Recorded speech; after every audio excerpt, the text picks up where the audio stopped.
యేసుక్రీస్తు నామములో మీ అందరికీ శుభములు తెలియపరుస్తున్నాను. Praise the lord. మీరందరూ బాగున్నారా? దేవుడి కృపను బట్టి మీరందరూ బాగుంటారని, ఆయన కృప చేత, మహిమ చేత, శక్తి చేత నింపబడతారని నేను నమ్ముచున్నాను, ప్రవచిస్తున్నాను. దేవుడు మిమ్మల్ని ఆశీర్వదించనగాక. అతి త్వరలో దేవుని యొక్క అసాధారణమైన అద్భుతమైన కార్యాన్ని మీరు చూదురుగాక. ఈరోజు దేవుడు మనకిచ్చిన వాగ్దానం హగ్గయి గ్రంథం 2వ అధ్యాయం 9వ వచనం. దేవుడు మనకు వాగ్దానం చేస్తున్నాడు. అంటే ఆయన ఒక మహిమను మనకు ప్రసాదించబోతున్నానని మాట్లాడుతున్నాడు. కోల్పోయిన మానవుడు, ఆది మానవుడు కోల్పోయిన ఆశీర్వాదములో ఒకటి ఏంటంటే దేవుని యొక్క మహిమను ఆది మానవుడు పోగొట్టుకున్నట్టుగా మన పరిశుద్ధ గ్రంథంలో చూస్తున్నాం. అందరూ దేవుడు అనుకరించిన మహిమను పోగొట్టుకున్నారని బైబిల్ రాయబడి ఉంది. అందరూ, మనుషులందరూ ఆది మహిమను పోగొట్టుకున్నారు. రోమపత్రిక 3:23 రాయబడి ఉంది. దేవుని బిడ్డలారా, ఆది మానవుడు మహిమతో నింపబడ్డాడు, సృష్టించబడ్డాడు. ఎప్పుడైతే దేవుని ఆజ్ఞను అతిక్రమించాడో ఆ మహిమ వెళ్ళిపోయింది.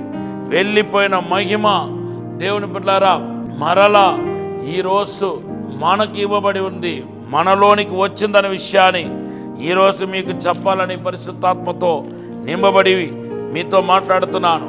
ఎలాగా మహిమ వచ్చింది? మనిషిని విడిచి వెళ్ళిపోయిన మహిమ మొదటిగా మేఘాల్లో కనపడింది. మేఘాల్లో కనపడిన మహిమ గురించి మన పరిశుద్ధ గ్రంథంలో చూస్తున్నాం.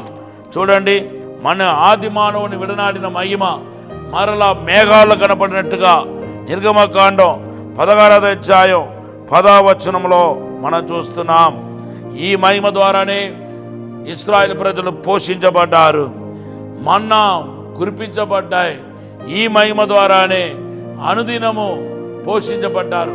మీరు ప్రతిరోజు ఈ మహిమ ద్వారా, మేఘాలు కనపడిన మహిమ ద్వారా పోషించబడతారు. అంతేకాదు, ఆ మహిమ తర్వాత సీనాయి కొండ మీదకి వచ్చినట్టుగా నిర్గమకాండం 34వ అధ్యాయం 5వ వచనంలో మనం చూస్తున్నాం. అవును, మహిమ ఇప్పుడు ఎక్కడికి వచ్చింది? సీనాయి కొండ మీదకి వచ్చింది. సీనాయి కొండ మీద కనబడిన మహిమ మోసేకి 10 ఆజ్ఞని ఇచ్చినట్టుగా మనం చూస్తున్నాము. సో సీనాయి కొండ మీద కనపడిన మహిమ వాక్య ప్రత్యక్షతను, ఆ వాక్యానికి లోబడినట్టుగా చేసేది ఈ సీనాయి కొండ మీద కనపడిన మహిమ. తర్వాత మనం చూస్తే ఆ మహిమ ఇంకా కొంచెం దిగి ఈసారి ఎక్కడ కనపడుతుందంటే ప్రత్యక్ష గుడారంలో మనకి కనపడుతుంది. నిర్గమకాండం 40వ అధ్యాయం మీరు చదివితే దేవుని యొక్క మహిమ ఇప్పుడు ఎక్కడ కనపడుతుందంటే ప్రత్యక్ష గుడారం 40వ అధ్యాయం 32వ వచనంలో కనపడుతుంది. ఈ మహిమ ద్వారా మానవుడు ఏం చేస్తాడంటే ప్రభును సేవించగలిగాడు.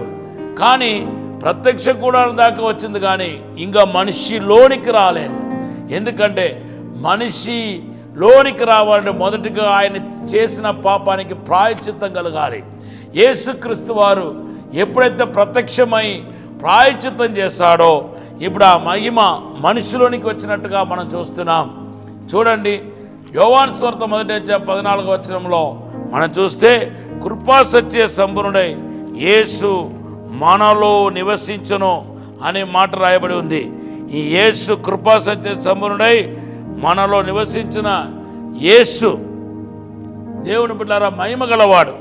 అందుకొరకే పరిశుద్ధ యోహాను అంటున్నాడు, తండ్రికి సమానమైన మహిమను మనం యేసులో కనుగొన్నాము అంటున్నాడు. యోహాను సువార్త 1వ అధ్యాయం 14వ వచనంలో మనం చూస్తున్నాం. సో ఇప్పుడు ఆదాం పోగొట్టుకున్న మహిమ రెండో ఆదాం యేసుక్రీస్తు ద్వారా మనలో యేసు మనం నివసించడం ద్వారా ఆ మహిమ ఇప్పుడు మనలోనికి వచ్చేస్తుంది. ఇప్పుడు మనం మొదటి ఆదాములాగా, పాపం ఎరుగని ఆదాములాగా మనం జీవించగలుగుతాం. అథారిటీ, అధికార, అభిషేకం మనకి ఇవ్వబడి ఉంది. దీన్ని ఎవరైతే గ్రహిస్తారో మీరు ఖచ్చితంగా దేవుని మహిమపరచగలుగుతారు.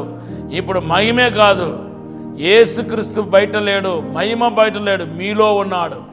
యు ఆర్ ఇన్ క్రైస్ట్, మీరు క్రీస్తులో ఉన్నారు. ఆ మహిమ సాధారణమైన అద్భుతమైన కార్యం జరిగించిన గాక. ఆమేన్. పరిశుద్ధము నమ్మకమైన పరలోక తండ్రి, మహిమతో నింపబడలాన సాయం చేయమని, 2 పాల ఆత్మ దయచేయమని అడుగుతున్నాను. 2 పాల అభిషేకం దయచేయమని అడుగుతున్నాను. ఇప్పుడే తాకండి, బలపరిచి వర్ధల చేసి పెంపొందించేయమని యేసు నామములో అడిగి వేడుకుంటున్నాం తండ్రి. ఆమేన్. Have a blessed day. God bless you.